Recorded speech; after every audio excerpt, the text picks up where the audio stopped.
One day, Alan was boasting to the other engines. My driver says I don't need him now. Don't be so daft, said Doc. I would never go out without my driver, said Noel. I'll be frightened. Well, I'm not afraid, said Alan. You'll see. The next morning, the firelighter came. Alan woke up with a yawn. Noel and Duck were still asleep. Alan suddenly remembered. Silly stick in the muds, he said. I'll just go outside and stop and whoosh. That will make them jump. Alan thought he was being clever, but really he was only moving because a careless cleaner had meddled with his controls. He soon found his mistake. He tried to whoosh, but he couldn't. He tried to stop, but he couldn't. He just kept rolling along. He didn't dare look what was coming next. There was the station master's house.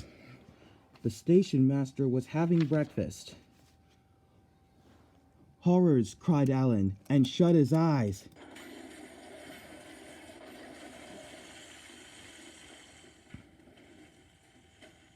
The house shook.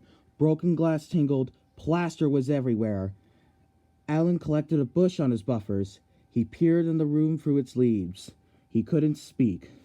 The station master was furious. His wife picked up her plate. You miserable engine, she scolded. Just look what you done to our breakfast. Now I shall have to cook some more. And she banged the door so hard, the door broke in two.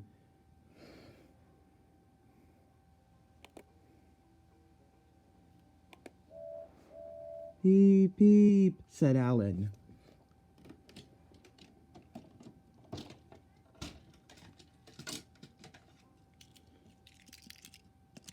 James arrived to clean up the mess. Bust my buffers, said James. Don't worry, Alan. We'll get you out.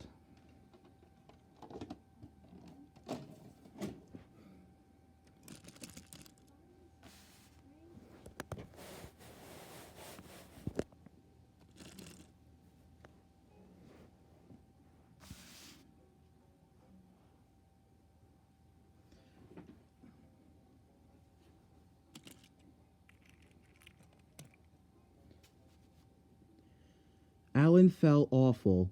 His funnel was cracked and his boiler was dented. Thank you, James, said Alan, and he headed straight home.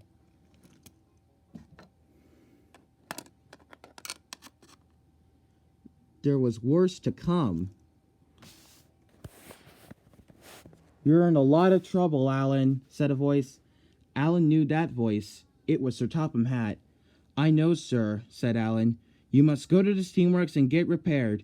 Meanwhile, Marat will be doing your work while you're away. Now Alan knows that he does need a driver after all.